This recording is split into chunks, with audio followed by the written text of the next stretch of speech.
Hello, everybody. Welcome back to another episode of 5 Minute Gaming News, the show that, for some reason, looks like I have two swords on my back, and I'm all right with that. It's a look.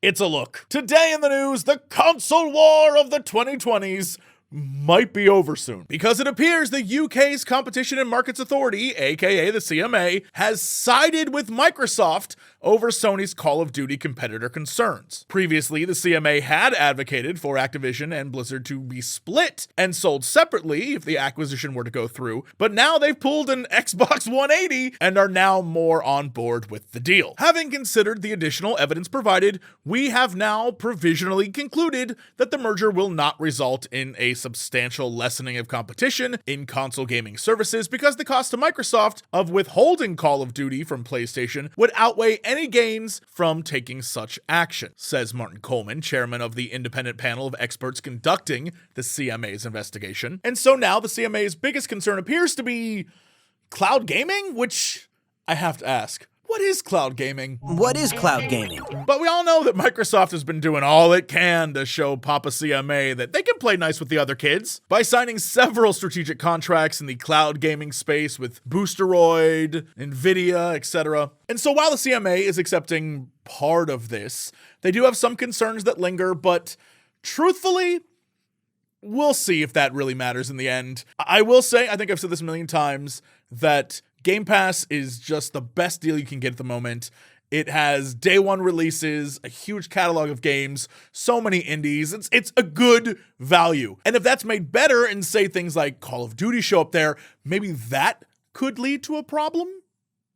I don't know. I guess we'll all see. This is one of those things where the CMA is going to take some time and continue to look at it.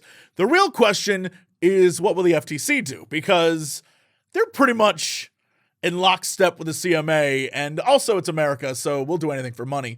And so I feel like this is one of those moments where it's all but done, and they're just kind of wrapping up and tying up loose ends. So who knows? They may be right on. It may be summer that this whole thing is a done deal. I don't know.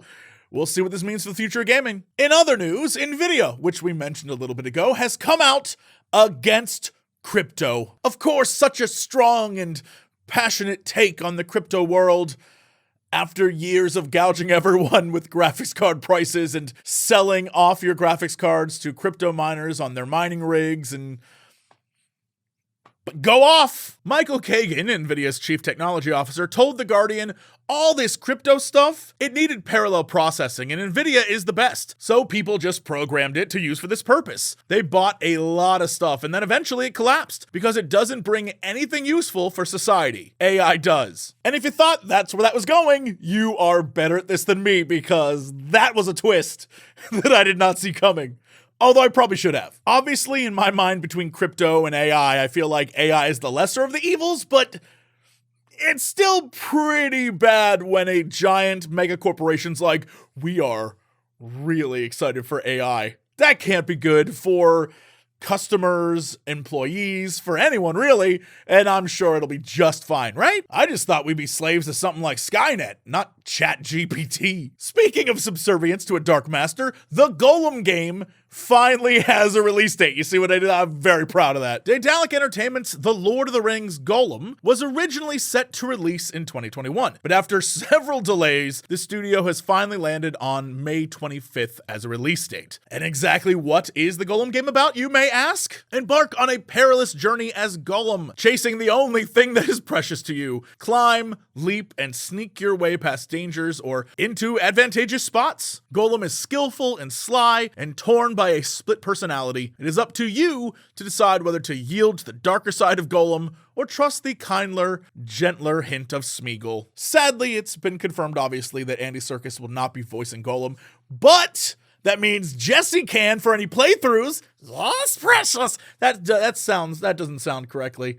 That sounds like the blue alien guy. Anyway, it's time for this week's releases. Remember that one trailer from the Game Awards that had a ton of celebrities, including Vanilla Ice, Danny Glover, and Chuck Norris? Well, that game is coming out tomorrow. Crime Boss Rockaway City is an organized crime FPS set in the 90s, and it's all about taking jobs and climbing your way to the top, either solo or with friends. It's definitely given me strong Payday vibes, and I don't know what to expect from this, aside from Vanilla Ice, of course, but I know for a fact Santel and I are going to play this for Gentleman's Gaming Club. It has club written all over it. Also on Tuesday, you can grab MLB The Show 23. The 2023 edition comes packed with a number of returning fan favorite features and several new additions, including the Storylines game mode that explores the Negro Leagues of baseball history, and Face Scan, which allows you to put yourself right into the action, and I'm sure will never be used for evil. Also on Tuesday, and just another reminder of the amazing spectrum of video games that we're getting in one day, is a game that is the opposite of a city builder? Whatever that is, it's called Terra Nil, which releases also on the 28th. In this indie game, you'll take on the task of rebuilding wasted ecosystems, reintroducing local flora and fauna, and removing any trace of your presence, all while jamming to a chill environmental soundscape. It's great. I've been playing it. It's straight up just lo-fi beats to save the environment to. And finally, March 30th brings us Dredge, the survival horror meets fishing RPG, aka my new gaming nightmare. Step into the waterlogged boots of a local fisherman, sell your catch, upgrade your boat, and dredge the depths for long-buried secrets. Explore a mysterious archipelago and discover why some things are best left forgotten. Anyway, that's it for me. Thank you so much for watching. We'll be back tomorrow with another episode and some surprises. See you then.